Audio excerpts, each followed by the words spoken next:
Olá, pessoal do P5. Essa será uma aula inserida na disciplina da prótese fixa, chamada retentores intrarradiculares. Mas é um assunto que vocês vão encontrar tanto em livros de dentística quanto nos livros da própria prótese fixa, porque se trata de um procedimento que é a atuação das duas áreas. Então, o título dessa nossa aula é retentores intrarradiculares, mas vocês podem encontrar também nos capítulos de livros, nas buscas na internet, em outras videoaulas, essa aula também com outros títulos, que podem ser pinos intrarradiculares, núcleos intrarradiculares, pinos e núcleos de preenchimento, restaurações de dentes tratados endodonticamente, restaurações retidas a pino. Então, tudo isso se trata de uma mesma temática.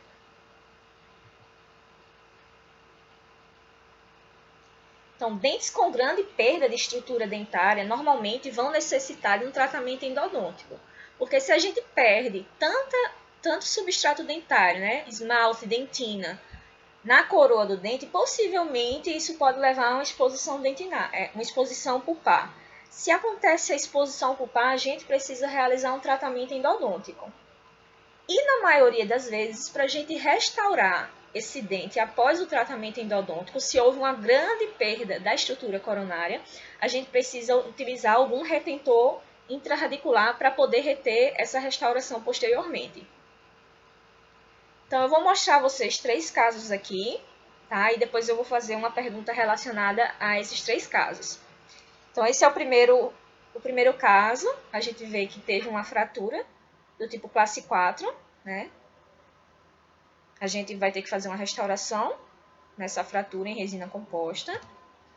O caso 2, outra fratura também, que a gente classifica como classe 4, mas observamos que ainda tem uma considerada quantidade de altura da coroa.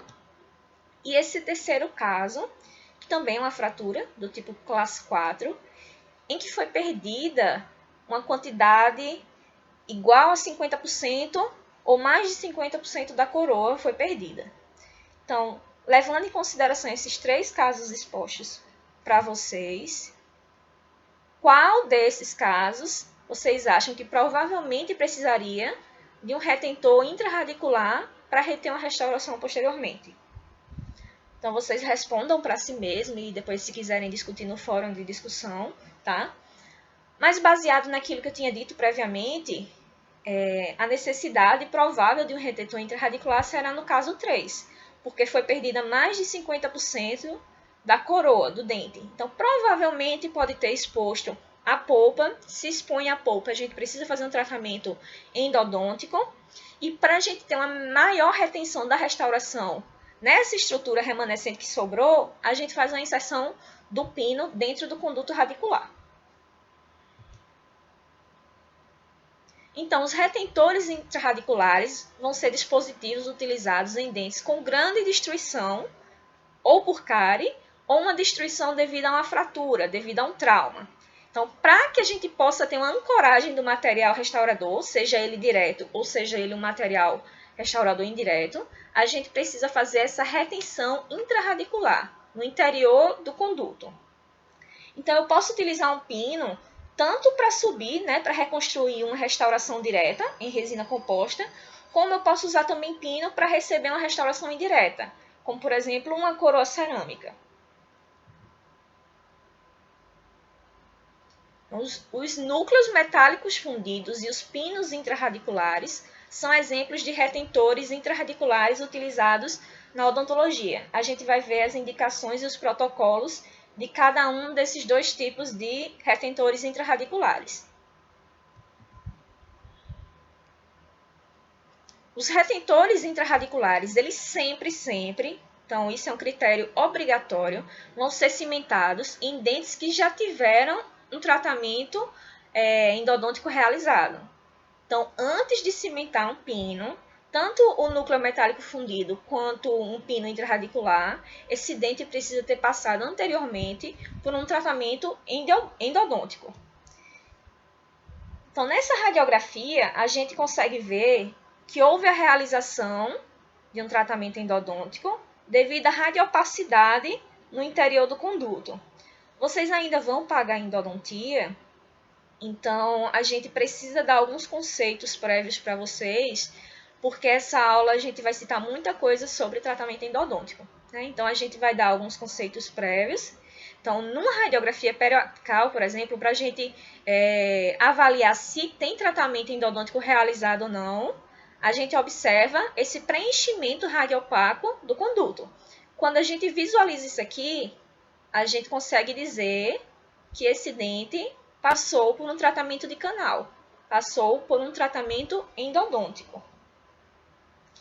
Então, essa radiopacidade, ela é do material obturador, que é a gutta-percha. A gente vai ver mais para frente. O material que a gente faz a fase de obturação do tratamento endodôntico se chama gutta-percha. E ele fica bem radiopaco, bem fácil da gente verificar na radiografia periapical. E a gutta-percha, a obturação, ela deve ir até o ápice do dente, tá vendo? Então, aqui a gente diz que tem uma obturação satisfatória, o conduto está bem preenchido, bem compactado e vai até o ápice do dente. A gente precisa também, dentro dos objetivos dessa aula, saber avaliar quando um tratamento endodôntico está bem realizado ou não. E nesse caso, a gente observando aqui, a gente diz que é um tratamento endodôntico bem realizado. Outra coisa importante para a gente discutir é o termo obturação. Então, como eu falei para vocês, essa etapa da inserção da gutta-percha no interior do conduto é uma das últimas etapas do tratamento endodôntico. E essa etapa, particularmente, a gente chama de obturação, tá? O material obturador é inserido no conduto radicular. Então, muito vulgarmente, as pessoas leigas chamam restaurações de obturação, tá? Mas a gente tem que saber discernir que restauração é a parte de reconstrução coronária com materiais restauradores, né? Como resina composta, como amálgama. E obturação é apenas a etapa final do tratamento endodôntico, onde a gente obtura o canal radicular com a gutta-percha.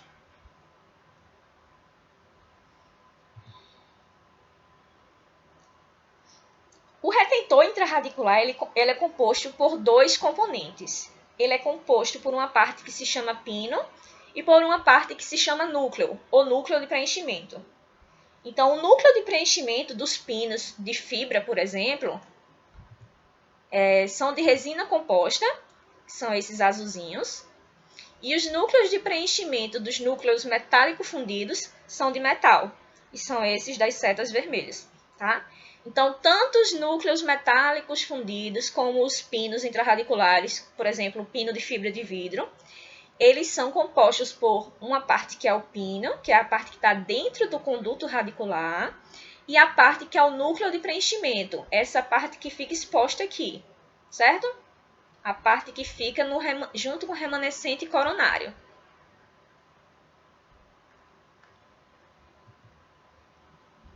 Os núcleos de preenchimento, né, tanto de pinos intrarradiculares como dos núcleos metálico fundidos, vão apresentar algumas características, né, iguais à do preparo para coroa em prótese fixa, como aquelas características de expulsividade, diminuição do comprimento em 2 milímetros aquém da oclusal, inclinação da vestibular. Então, isso aqui é a mesma coisa que a gente fez na prática laboratorial de preparos em prótese fixa.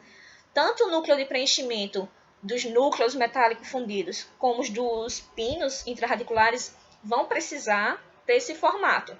Aquele trabalho para preparo de coroa total, porque a gente vem colocar ainda aqui, acima dele, uma coroa cerâmica, tá?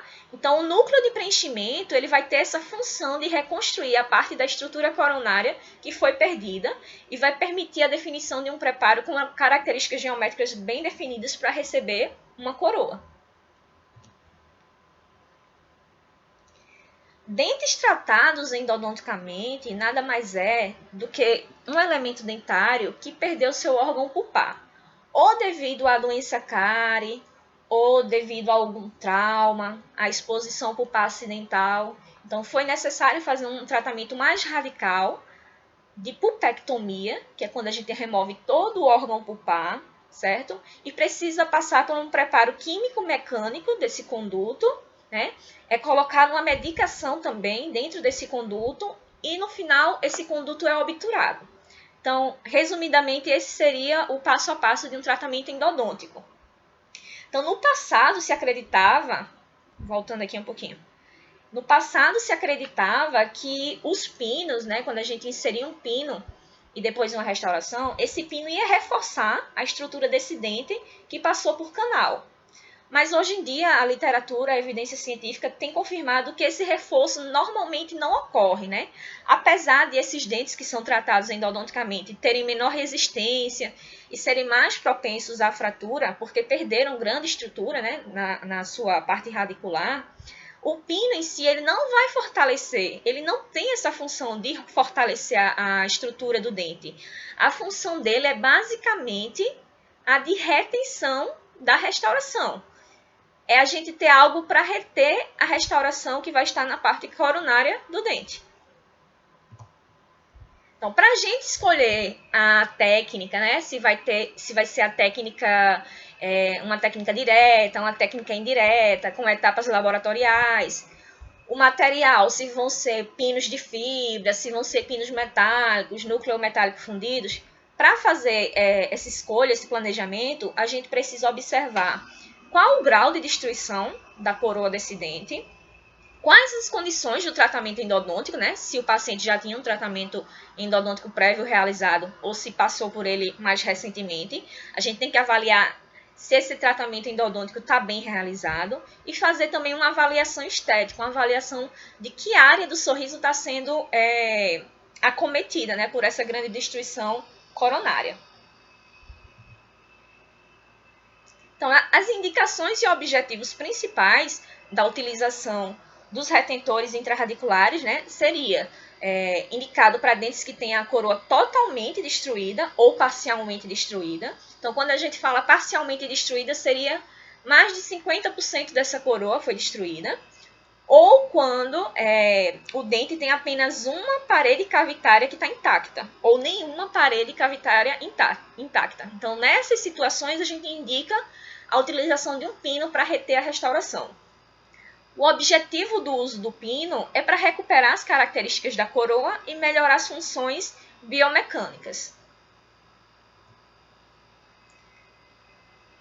Na fase de diagnóstico, a gente vai precisar observar a quantidade de estrutura coronária que sobrou, né, para indicar uma melhor técnica ou um melhor material, a condição e morfologia da raiz remanescente, porque a gente vai ver que existem alguns casos que a raiz foi muito desgastada, a gente vai precisar usar uma técnica diferenciada. Então, se a raiz tem uma dilaceração muito grande, já é contraindicação, por exemplo, para o uso de núcleos metálicos fundidos. Então, a gente faz esse diagnóstico também com o diagnóstico complementar de uma radiografia periapical. A gente precisa observar onde é que esse dente está localizado no arco, o tipo de restauração que vai ser confeccionada, se vai ser uma restauração direta, se a gente vai subir essa restauração em resina composta, ou se vai ser uma restauração indireta, né? Que a gente vai mandar um modelo de gesso para o laboratório e vai vir a coroa cerâmica para a gente cimentar. Qual é a expectativa estética do paciente e como é a oclusão desse paciente? A gente precisa também, né, dentro do diagnóstico, fazer uma avaliação endodôntica.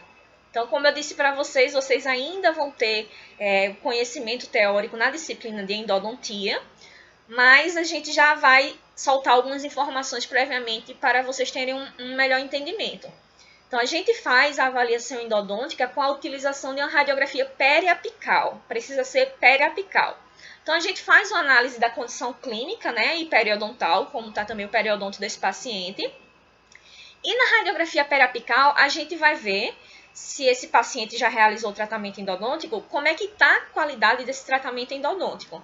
Então, aqui a gente vê, por exemplo, ó, um dente que teve grande destruição coronária, né, mais de 50% da coroa foi embora.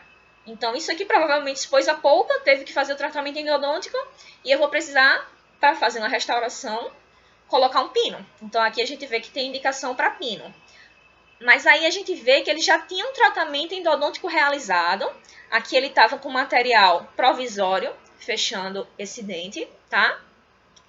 E a gente vê, diferentemente daquela radiografia que eu mostrei para vocês, que não é um tratamento endodôntico adequado. Aqui tem a presença até de uma lesão periapical, não há um preenchimento completo desse material obturador, tá? Então, provavelmente ele ficou muito tempo também com esse provisório aqui, o que não é indicado. Quando a gente finaliza um tratamento endodôntico, não pode passar muito tempo com material provisório, tem que fazer logo a restauração definitiva. Então, a gente tem que checar o tempo do tratamento qual é, se há presença de lesão periapical, nesse caso tem uma lesão periapical. Aqui não tem exposição do material obturador, mas ele está com provisório, e provavelmente está com esse provisório há muito tempo. E o preenchimento do material obturador está bem insatisfatório, certo? Que tem que estar preenchendo todo o conduto. Então, nesses casos, para a gente prosseguir com o procedimento de inserção de pino e posteriormente a restauração, a gente precisaria fazer um retratamento endodôntico. O que é o retratamento endodôntico? É remover todo esse material e fazer novamente um procedimento de canal. Então, faz novamente o preparo químico, mecânico, medicação e obtura tudo de novo. Isso a gente chama de retratamento de canal.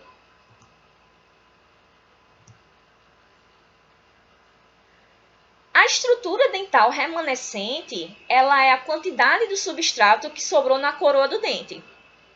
É o que a gente costuma chamar de férula. Então, nesse caso, a gente vê aqui que não tem nenhuma estrutura coronária remanescente. Só tem, basicamente, a raiz. Então, aqui a gente disse que não tem férula. Já nesses casos, existe uma quantidade de estrutura dental remanescente, né, coronária. Então, aqui tem diferentes quantidades de férula.